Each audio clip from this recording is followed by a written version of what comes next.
잔류물 없이 압력도 크게 발생하는 좋은 화약이 없을까? 그래서 만들어진 것이 무연화약이었다는 말씀. 비교를 해봐야죠. 연기가 네. 얼마나 나는지. 기대. 당구공을 만들었던 게 나이트로셀룰로스였어요. 강하게 부딪히잖아요. 터지는 경우가 간혹 있었어요. 당구장에서 빵 소리 나면 다들 총을 꺼내들고 숨으면서 둘러봤대. 누가 쏜 줄 알고.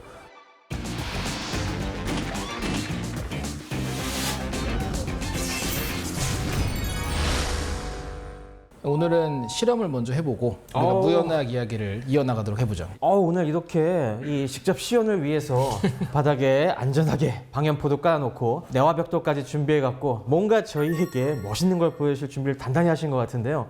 뭘 준비해 오셨나요? 오늘 비교를 해봐야죠. 연기가 네. 얼마나 나는지 또 얼마나 빨리 타는지 비교하려면 역시 고전적으로 우리가 연기가 단점이라 했던 흑색화약 그리고 네. 그 문제를 해결했다는 무연화약 이 두 가지를 한번 탔을 때 정말 차이가 있는지 이걸 간단히 비교해 보면은 그 이름이 왜 나오는지를 알 수 있을 것 같아서 한번 실험을 해보려고 합니다. 이거는 솜덩이처럼 생겼는데 무연화약은 면으로 만들다 보니까 면화약이라는 이름처럼 네. 요거는 이제 그냥 솜을 가지고 간단하게 제조된 걸로 보이고요. 원래 실제로 우리가 코다이트를 만들 때는 훨씬 더 고운 그 자른 입자로 만들어서 용액을 만들어야 하기 때문에 그냥 간이식으로 네. 확인하는 정도라고 생각하시면 될 것 같네요. 와, 저 정도면은 어느 정도 화려한 불꽃쇼가 펼쳐질지 기대됩니다. 그럼 흑색화약에다가 한번 불을 붙여보겠습니다. 네. 연기가 전형적인 그 하얀 연기. 그러네요. 네, 영화에 보면은 화승총을 발사하면은 연기로 자욱한 그게 이것 때문에 그런 거라고 생각할 수 있고요. 네. 바로 한번 무연화약을 해보면 무연화가 생각보다 빨리 탑니다 이게. 그렇습니까? 네. 기대. 정말 확 타버리네 이게. 흑색 화약은 연기가 오래 많이 남는 데 반해서 무연화약은 확 타고 날아가 버렸어요 벌써. 연기도 문제지만 이 찌꺼기가 네. 흑색화약은 금속 물질과 다른 것들이 있기 때문에 이 반응으로부터 생성되는 찌꺼기가 초기 질량의 거의 뭐 55% 정도는 남는다고 보면 됩니다. 네. 우리가 넣었던 거랑 비슷한 양이 남았죠. 그러니까 이런 것들이 문제가 돼서 포신이나 총신 같은 데 탑매로 끼게 되면 그거를 주기적으로 청소해주지 않으면 수명이 굉장히 짧아질 수밖에 없는 그런 문제를 고질적으로 갖고 있습니다. 반대로 이제 무연화약 같은 경우에는 지금은 여기 약간의 손뭉치처럼 탄 게 있는 걸로 봐서 정식 화약 제조로 판매되는 걸 다룬 건 아니고 네. 테스트용이다 보니까 여기도 비교가 많이 됩니다. 여기 보면은 훨씬 잔류물도 적고. 단순한 탄소화물에 질소와 산소로 이루어진 작용기가 연결된 거기 때문에 네. 그것들이 타봤자 이산화탄소나 수증기나 질소, 산화물 같은 기체밖에 없기 때문에 공기 중으로 다 사라져서 깨끗하게 재나 연기가 없이 타는 물질이 되는 거죠. 왜 우리 황사 같은 거 끼면은 굉장히 하늘이 답답하지 않습니까? 그런 게 역시 기체가 사실은 문제가 아니라 이 공기에 섞인 미세한 요 고체 입자들 때문에 뽀얀 느낌들이 나는 건데 이렇게 흑색 화약을 태울 때는 많은 양들이 미세한 고체 입자들로 남음으로써 확실히 우리의 시야를 답답하게 하는 것 같습니다. 근데 이게 그러면 총이 발전했기 때문에 무연화약이 만들어져 사용이 된 걸까요? 아니면 무연화약이 발전했기 때문에 총이 발전하게 된 걸까요? 네, 방금 그 굉장히 전쟁사에 중요한 질문을 해주셨는데 19세기 후반에는 총이 먼저 발전해서 그 다음에 화약 발전을 촉발시키는 효과가 더 컸던 것 같아요. 사실 이 총기류가 폭발적으로 발전하기 시작한 게 역시 19세기 중반, 그 당시에 이제 전 세계적으로 거대한 전쟁들이 이어 발생했죠. 대표적으로 남북전쟁, 그리고 곧 이어서 유럽 대륙에서는 오스트리아와 프로이센, 그리고 프랑스와 프로이센 사이에 거대한 전쟁들이 이어졌는데요. 그 당시에 이 전쟁을 치르면서 총기 기술은 정말 많이 발전했습니다. 대표적인 것이 전장식 총기, 앞에서 총알과 화약을 넣고 꽂은 다음에 그 다음에 쏘는 화승총 발사식의 이런 총기가 보편적이었는데 이게 19세기 중반에 오면은 후장식 총기가 발전을 하면서 연사 속도가 훨씬 빨라졌죠. 그런데 여기서 그치지 않고 여러 발을 넣어놓고서 이거를 다양한 방법으로 빨리빨리 그 다음 장전을 하는 기술이 발전을 했어요. 레버 액션, 밑으로 찰컥하는 거, 아니면 펌프 액션, 아니면 우리가 아직까지도 쓰이는 볼트 액션, 찰컥 당겨갖고 총알이 탁 튀어 들어오는 이런 다양한 총기들이 이미 흑색 화약 시대에 개발이 됐습니다. 그러면서 재장전을 빨리 하려다 보니까 탄환과 화약이 같이 묶어서 포장해 놓으면 좋겠다. 카트리지가 나오게 되는데 처음에는 이게 종이로 만들었다고 합니다. 종이 카트리지를 쓰다가 자꾸 파손이 되니까 황동을 이용한 금속 카트리지, 지금의 그 탄피가 나오게 되는데 이것도 이미 무연화학이 등장하기 이전에 보편화가 된 겁니다. 다만 황동탄 피에다가 흑색 화약을 담아서 쏘니까 탄약 불량 문제도 많이 발생하고 빨리 변질돼서 못 쓰게 됐다는 얘기를 갖다가 본 적이 있는데요. 이게 화학적으로는 왜 그런지 혹시 딱 짐작이 가시는 게 있을까요? 흑색 화약의 성분이 대표적으로 세 가지였죠. 질산칼륨이랑 황과 숯. 그 중에서 황이 금속들을 오염시키는 성질이 굉장히 강합니다. 아, 그렇죠. 네, 과거에 은수저나 젓가락으로 독이 있나 봤던 거, 네. 그것도 사실 독을 찾는 게 아니라 보통 비소가 황이랑 같이 있기 때문에 그 황을 찾는 거였고. 아, 그거예요? 네, 그래서 이 황동이라는 물질 자체가 구리랑 아연으로 만들어진 합금인데 이 금속들 다 황을 만나면 거무튀튀하게 변하면서 황화된 금속으로 바뀝니다. 이런 문제가 있었고요. 또 질산 칼륨도 이름에 질산이 들어가 있는 거 보면 왠지 독하겠네요, 좋을 건 확실히. 없겠다 네. 싶잖아요. 이게 연소를 하면서 또 만들어지는 굉장히 다양한 산화물들, 질소산화물이나 황산화물이 물에 녹은 게 바로 산성비잖아요. 네. 그런 것들 때문에 또 부식이 된다거나 이런 문제가 계속 있었고, 그 목적 때문에 무연화학을 개발했다기보다는 이미 흑색 화약을 견딜 수 있을 정도의 내구성과 함께 탄성이 있는 그런 물질이 황동에서 쓰였던 거고, 오히려 여기다가 무연화약을 나중에 넣었더니 더 손상 없이 쓸 수 있게 됐다 정도로 이해할 수 있을 것 같아요. 그래서 시대적 필요성에 의해서 1880년대에 코다이트 같은 여러 가지 무연화약이 만들어지고 그게 이제 흑색 화약을 대체해서 다양한 총과 대포의 장약으로 쓰이기 시작했는데 우리 역사에는 이 무연화약을 그러면 언제 받아들이기 시작했을까? 그게 참 궁금하더라고요. 이 흑색 화약 같은 거는 워낙 조성이 간단하기 때문에 어느 나라가 앞서고 뒤서고 없을 정도로 되게 기초적인 아주 수백 년 전부터 쓰였던 거였고, 무연화약이 만들기 어려웠던 이유는 이제 본격적으로 화학 물질이 필요했습니다. 초기에 개발됐던 것도 질산이랑 황산이라는 물질을 면이랑 섞어야 되는데, 면이야 뭐 많잖아요. 우리나라 원래 면으로 만든 옷을 입었던 민족이었고, 근데 질산이랑 황산을 고순도의 물질로 구하는 게 자유롭게 무역이 되고 구매가 자유로운 국가였다면 모르겠지만 우리나라가 그게 어려운 상황이었죠. 그러다 보니까 제가 조사했을 때는 이 무연 폭발물이 보급된, 이 화약이 보급된 건 오히려 그 의열단의 투쟁 단계에서 그때 이제 외국인이 이제 헝가리의 의열단원이 한 명 있었어요. 영화에도 막 등장을 하는데 마자르라고 불리는. 독립운동하던 네. 그 의열단에 이분이 폭탄 기술자이기도 했고, 그리고 외국인이니까 재료를 사는데 좀 더 문제가 없었다고 합니다. 그렇게 해서 많은 종류의 폭발물들을 만들어서 약간의 무력 투쟁을 해왔었고, 단원들을 교육시켰다라고도 알려져 있어서 네. 우리나라의 그 정보가 본격적으로 들어온 건 아마 그 항일 투쟁 과정 중이 아니었을까 생각됩니다. 야, 나라 잃은 상황에서 뜻있는 헝가리인이 우리에게 무연화약 기술을 갖다가 처음 전수해준 그런 역사가 또 숨어 있군요. 그렇게 추론할 수 있습니다. 네. 지금 저희가 무연화약 계속 얘기하면서 역시 중요한 성분으로 쓰이는 게 나이트로글리세린 그리고 나이트로셀룰로스, 이런 나이트로가 붙은 나이트로 화합물이 계속 얘기가 나오는데 시청자분들이 나이트로가 도대체 어떤 역할을 하는지 그 궁금증을 못 푸신 분들이 여전히 있을 것 같아갖고 역시 우리의 이 화학 모형을 갖고 설명하면 좋을 것 같습니다. 그래서 저희가 만들어 온 게 좀 복잡해 보이죠, 그전 거보다. 이게 나이트로글리세린인데요. 요거 갖고 한번 이 나이트로 화합물의 비밀 장 교수님이 좀 설명해 주시면 어떨까요? 간단히 요게 나이트로입니다. 질소에 산소가 3개 붙어 있는 걸 우리가 질산이라는 작용기로 부르고, 얘가 붙은 모든 것들을 우리는 나이트로 화합물이라고 불러요. 아하. 나이트로 글리세린은 이 질산이라는 녀석들이 글리세린에 붙은 게 아니냐. 바로 요 탄소 3개 있는 게 글리세린입니다. 요 중간에 있는 게 글리세린. 이 글리세린 별게 아니에요. 화장품 만들거나 보습용으로 집에서 쓰는 그 글리세린이 이거랑 완벽히 똑같은 거예요. 그 물질과 질산과 황산을 섞으면 이게 그냥 나옵니다. 대신에 흔들면 터져요. 아주 위험한 물질이고 의약품으로도 사용되기도 하죠. 그죠. 뭐 협심증 같은 거 있는 분들이 나이트로글리세린 먹기도 하죠. 요즘에는 그 알약으로 나와서 네. 이 나이트로글리세린 알약은 혀 밑에다가 넣고 녹여 먹는 종류의 서브링구얼이라는 전달 방식인데, 그걸로 들어가게 하고 얘의 역할이 이제 혈관을 확장시켜요. 원래 이 화약이라는 것도 이름이 화약이잖아요. 불화에다가 원래 그 약. 이 세 가지 재료가 다 한약재로 쓰이던 겁니다. 황은 워낙 유명하죠. 아, 피부 그죠. 질환 그리고 숯 맞아요. 같은 것도 몸에 안 좋은 거 흡수하는 거. 얘는 몸에 열을 내리는 효과가 있다고 알려져 있어서 과거에 쓰이던 건데 약을 만들려고 넣고 젓다 보니까 갑자기 불이 붙어가지고 화약이 됐다. 그럼 이게 불을 붙이게 되면은 이 나이트로기가 이것도 똑 떨어지면서 반응이 나는 건가요? 이게 떨어지고 이게 더 깨집니다.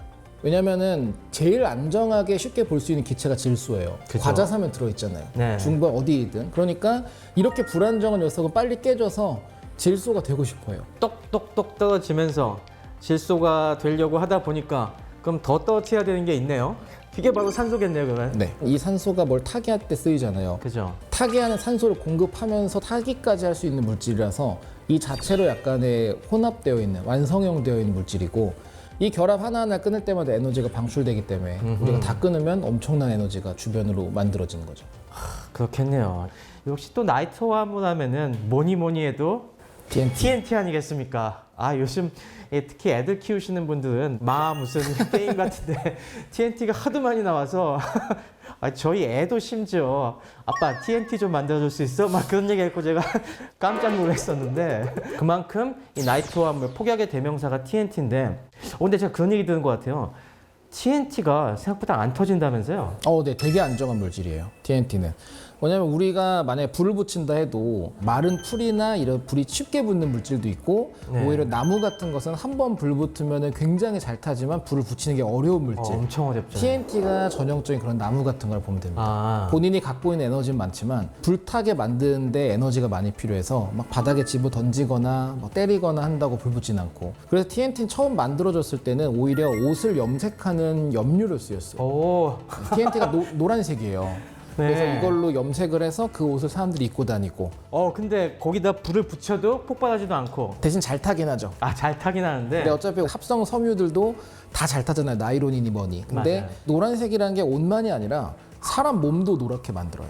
아. 그래서 당시에는 작업들을 했던 분들은 보통 여성이거나 어린이거나 이랬잖아요. 그래서 카나리아 걸이라 불렸어요. 온몸이 노랗게 피부가 다 노래지니까 카나리아 새 같다 해서 그런 슬픈 과거도 있지만 이 물질 자체는 그렇게 민감하게 폭발하는 건 아니어서 오히려 폭탄으로 쓰이는 건 되게 나중이었어요. 이걸 기폭할 수 있는 1차 폭발물이 개발된 이후. 그렇게 기폭제가 있어야지 터질 정도로 TNT는 굉장히 안전했다. 그 외에도 이제 TNT가 1차 세계대전 무렵부터 굉장히 많이 쓰기 시작을 했죠. 그래서 2차 세계대전으로 넘어가는 시점에는 또 다른 물질이 개발이 되는데요. 그게 유명한 또 RDX라는 게 있었죠. 또 RDX도 마찬가지로 나이트화된 화합물이죠. 네, 나이트로인데 조금은 구조가 다르게 되어 있습니다. 네. 얘는 이제 이렇게 돼 있지만 걔는 질소가 하나 더 연결돼 있어가지고 네. 오히려 더 잘 터질 수 있고 TNT 같은 건 사실 물질 이름이 네. 화학 물질의 이름을 줄여놓은 거긴 해요. 트라이 나이트로 톨루엔을 줄여서 TNT가 된 건데 RDX는 화학 물질 이름은 상관이 없어요. 이건 이제 리서치 디파트먼트 익스플로시브에서 영국의 폭탄 만드는 데서 개발된 물질. 근데 RDX로 만드는 것 중 유명한 게 그 영화 보면 나오는 플라스틱 폭탄 C4. 맞아요. 네, 항상 철문 크게 있으면 이렇게 붙여놓고 문 폭발할 때 쓰잖아요. 근데 요거 RDX를 먹으면 취합니다. 혹시 드셔보셨어요? 아니요, 못 먹어봤죠. 이거는 정말 안정해서 네. 이거 자체를 전쟁 때는 요리할 때 연료로도 쓴대요. 그냥 잘라가지고 넣으면 터지는 게 아니라 타는 물질이라. 그거 어디서 본 것 같아요. 그래서 잘 네. 썰어갖고 진짜 연료로 고체연료처럼 쓰던 것 같은데 이게 알코올이 작용하는 거랑 같은 데를 자극을 해요. 몸에 그래서 들어가면 먹으면- 네. 같은 효과를 내는 거군요. 대신에 좀 심각한 숙취 증상처럼. 이게 왜 알려졌냐면 전쟁 때 모두가 용감하게 싸우고 싶은 건 아니잖아요. 후방으로 빠지거나 의무대로 가고 싶잖아요.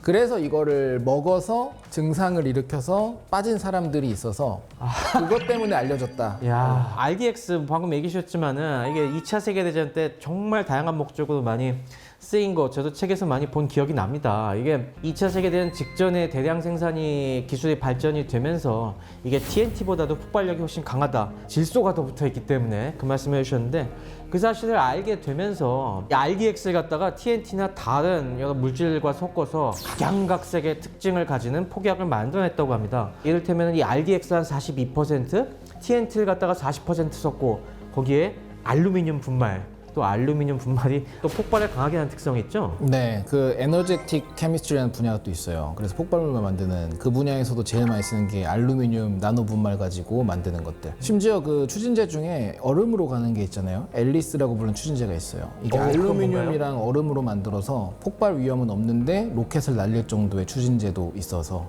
그런 것도 씁니다. 알루미늄 분말에 RDX랑 TNT랑 그렇게 해서 만들어진 게 또 유명한 토펙스라는 네. 그런 폭발물인데 수중에서 터졌을 때 엄청난 압력을 만들어낸다고 합니다. 그래서 이 TOR이 토피도의 약자거든요. 그래서 이게 어뢰나 폭뢰 같은 용도로도 많이 쓰였고요. 그것뿐만이 아니라 RDX에 우리가 가소제라고 하죠. 이렇게 말랑말랑하게 하는 걸 섞어서 말씀하신 플라스틱 폭약을 만드는데도 굉장히 많이 썼다고 들은 것 같습니다. 토마호크 미사일 폭약도 RDX를 그죠. 메인으로 만들어지고 있고, 예를 들어서 우리가 그 폭발 속도, 그러니까 폭갱 속도라 불러서 이게 얼마나 빨리 팍 터지냐, 이게 1만을 넘는 게 얼마 전에 처음 나왔어요. 1만이라고 하면은 초당 1000m의 충격파가 빵 하고 가는 거죠. 터지면은 1초 만에 빡 10km의 충격파가 그렇게 빨리 날아가는 근데 거예요. 그런 물질은 너무 불안정하고 위험하기 때문에 네. 여전히 RDX가 우리가 사용하는 것 중에 가장 유용한 물질로 계속 현역으로 활동하고 있습니다. 와, 근데 이런 식으로 나이트 화합물이 우리가 말만 들으면은 진짜 무시무시한 화합물이다 이런 생각밖에 안 드는데요. 나이트 화합물이 다 이런 식인가요?